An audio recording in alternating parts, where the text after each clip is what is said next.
की शुरुआत करेंगे। सबसे पहले बात करेंगे श्री रामचरितमानस को लेकर एक बार फिर से जो विवाद है वो देखने को मिल रहा है, क्योंकि एक दोहे को लेकर अपने बयानों से विवादों में आए बिहार के शिक्षा मंत्री प्रोफेसर चंद्रशेखर अभी भी रुकते हुए नजर नहीं आ रहे, बल्कि उन्होंने इस पूरे मामले को अपने नए बयान के जरिए हवा दी है। उन्होंने कहा है कि श्री रामचरितमानस में ऐसे एक दो नहीं दर्जनों हैं जिसको लेकर समय आने पर उन पर अपनी बात कहेंगे। उन्होंने यहां तक कह दिया कि ये 500 साल पहले का जमाना नहीं है जब शिक्षा से वंचित रखा गया।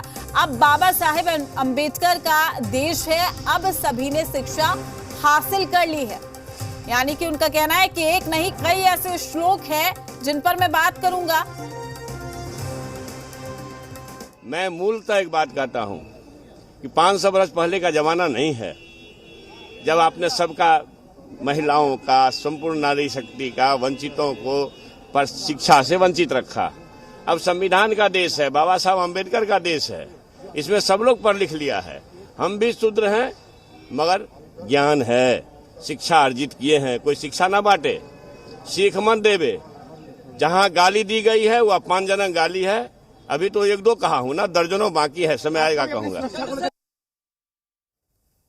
वहीं शिक्षा मंत्री प्रोफेसर चंद्रशेखर ने अपने बयान से एक बार फिर से ऐसा मुद्दा छेड़ दिया है जिस पर सियासत गरमाना स्वाभाविक है। आरजेडी अपनी पार्टी के नेता को सही ठहरा रही है, तो वहीं पर कांग्रेस भेदभाव की बात को उचित नहीं ठहराती। दूसरी तरफ जेडीयू मुद्दे से कन्नी काटती नजर आ रही है, तो बीजेपी को फिर हमले का मौका मिल गया।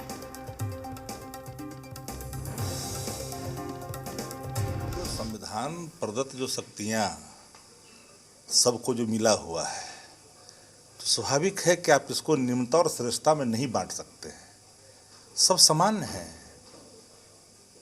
सबका इज्जत है, सब में सोचने की क्षमता है, लोग पढ़ लिख गए हैं। अगर उनके अंदर निम्नता का भाव भरिएगा और आप अनपढ़ होकर फिर श्रेष्ठता का भाव लाइएगा तो व्याख्या तो बनती ही है। ये चंद्रशेखर जी का बयान हमने सुना नहीं, लेकिन एक बात तो सत्य है कि क्रम प्रधान है। देश में कई लोग हैं जो वंचित रह गए हैं मूल धारा में आने से, और उसको संविधान अधिकार देता है कि समानता का अधिकार हो, तो उनको जो वंचित रखा है, तो वंचित रखने वाले जो लोग हैं उन पे उनका प्रहार है। और अगर चाहते हैं जो महिला है, शोषित है, वंचित है, पिछड़ा है, अगर मूल धारा में आए, समानता का अधिकार पाए, अगर इसकी बात वो कर रहे हैं तो अच्छी बात है। देखिए, पहले भी उनके बयानों से विवाद खड़ा हुआ है। अभी किस संदर्भ में क्या वो कहना चाहते हैं हम लोगों ने सुना तो नहीं है, लेकिन बात वही है कि धर्म के आधार पर किसी भी टिप्पणी से बचने की जरूरत है। ये नीतीश कुमार जी का बिहार है, जहां नीतीश कुमार जी ने हर किसी को पढ़ने का मौका दिया है, चाहे वो किसी भी जाति धर्म के लोग क्यों न हो। छात्रवृत्ति सबको मिलती है, पोशाक योजना, साइकिल योजना, मिड डे मील योजना या स्टूडेंट क्रेडिट कार्ड योजना का लाभ हर किसी को मिलता है। मैं तो कहूँगा कि ये 500 वर्ष पीछे की बात ये कर रहे हैं, ये तो जननी रही है लोकतंत्र की बिहार।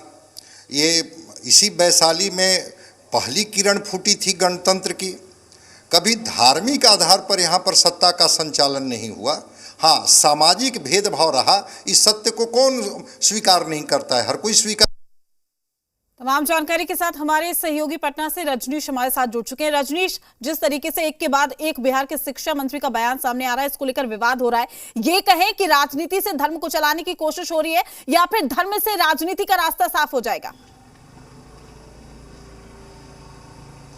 देखिए, प्रोफेसर चंद्रशेखर जो शिक्षा मंत्री भी हैं और पिछले दिनों जिस तरीके से उनके बयान आए थे, इसको लेकर बबेला खड़ा हुआ था और राजनीतिक बयानबाजी और आरोप प्रत्यारोप का दौर शुरू हुआ था। और उस दौर में भी महागठबंधन के जो घटक दल हैं अपने तरीके से बयान दे रहे थे, और ख़ास तौर पे जेडीयू इन बातों से परहेज करते हुए सीधा कह रही थी कि उनका जो उनकी जो सोच है कि किसी भी धर्म या समाज है उसकी चाहे निंदा हो या किसी तरीके की बात हो, ये कतई बर्दाश्त नहीं की जाएगी और लिहाजा ऐसी बातों पर टिप्पणी से भी वो परहेज करते हैं। और इस मसले पर एक बार फिर से जब प्रोफेसर चंद्रशेखर के बयान आए हैं तो एक बार फिर से राजनीतिक बयानबाजी तेज हो गई है। बीजेपी जो कि विपक्ष में है यहाँ पे उसे मौका मिला है और वो सीधा सीधा निशाना साध रही है इस मसले को लेकर। और साथ ही साथ जेडीयू एक बार फिर से बचाव की मुद्रा में है और वो यह कह रही है कि ऐसे मसले पर बचना चाहिए किसी भी तरीके के बयान के। और साथ ही साथ जो उन्हें दायित्व दिया गया है, यानी शिक्षा मंत्री को जो दायित्व दिए गए हैं लोगों के अपवार्डनेस को लेकर, शिक्षा के स्तर को ऊंचा करने को लेकर और छात्र छात्राओं के हित को लेकर, वो अपना ध्यान उस पर कंसंट्रेट करें, न कि इस तरीके से किसी बयान में उलझें। और इस तरह का बयान कतई ठीक नहीं है। दूसरी ओर जो आरजेडी है वो पक्ष में खड़ी है और न सिर्फ बयान का बचाव कर रही है बल्कि तरफदारी भी कर रही है एक तरीके से कहें। और इसके पहले भी देखा होगा आपने कि किस तरीके से किसी भी स्तर पर आरजेडी की ओर से प्रोफेसर चंद्रशेखर के बयान को जब पिछली बार उन्होंने बयान दिया था तो इसको लेकर भी कहीं से कोई प्रतिक्रिया उस तरीके से नहीं आई थी कि उन्हें या तो कोई नसीहत दी जाए या फिर उन्हें कोई बात कही जाए। तो एक तरीके से मौन स्वीकृति ही कह ले तो यानी उनका समर्थन ही है। तो इस तरीके से अलग अलग राजनीतिक दल जो है इस मसले पर एक बार फिर से अपने अपने जो उनके लाइन है, पार्टी लाइन है, उस तरीके से बयान दे रही हैं। लेकिन प्रोफेसर चंद्रशेखर एक बार फिर से एक कदम आगे बढ़ते हुए उन्होंने ये कहा कि दर्जनों ऐसे संदर्भ हैं जिसका वो हवाला दे सकते हैं। और उन्होंने ये भी कहा यहाँ तक और जोर देकर कहा कि समय आने पर उन बातों को भी सामने रखा जाएगा। और उन्होंने जोर देकर ये कहा कि जो लोग अपने आप को पढ़े लिखे समझते हैं वो नसीहत न दे और अपने अनुसार जो बातें हैं उसकी व्याख्या न करें। वो खुद कह रहे हैं कि हम भी पढ़े लिखे हैं और किसी के इस तरीके की नसीहत देने की ज़रूरत नहीं है। तो एक तरीके से कहें कि फिर से एक राजनीतिक बयानबाजी जो है इस मसले पर वो तेज हो गई है। हालांकि कुछ जो राजनीतिज्ञ है ये भी कह रहे हैं कि लोगों को अपने पाले में समुदाय विशेष को गोलबंद करने की ये कवायद है और इसी मुहिम के तहत शिक्षा मंत्री प्रोफेसर चंद्रशेखर इन बातों को बार बार सामने ला रहे हैं। और आरजेडी जो उनकी पार्टी है उन पर एक तरीके से कहे कि प्रोफेसर चंद्रशेखर को सहमति और सह दे रही है।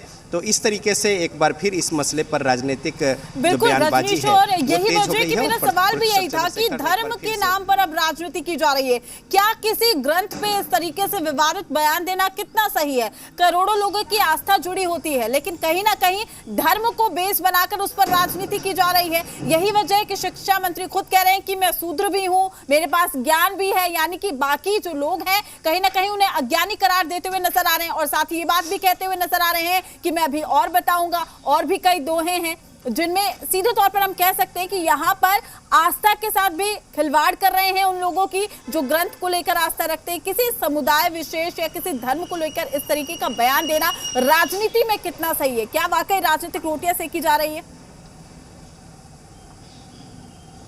देखिए, जो मूल बातें होती हैं वो गौण होती हैं और जो अप्रत्यक्ष तौर पे जो मुफीद हो राजनीतिक नफ़ा नुकसान को लेकर कोई भी राजनीतिक हो, देखिए वो अपने आगे की दूरदृष्टि को लेकर ही कोई बयान देते हैं या फिर उस पर अडिग होते हैं। यहाँ पे तो प्रोफेसर चंद्रशेखर ने स्पष्ट तौर पे कहा कि जो अज्ञानी लोग हैं वो ज्ञान न दे, यानी एक तरीके से उन्होंने निशाना भी साधा है, कटाक्ष किया है, कटघरे में खड़ा किया है उन लोगों को जो उनकी बातों को अपने संदर्भ अपने तरीके से व्याख्या कर रहे हैं।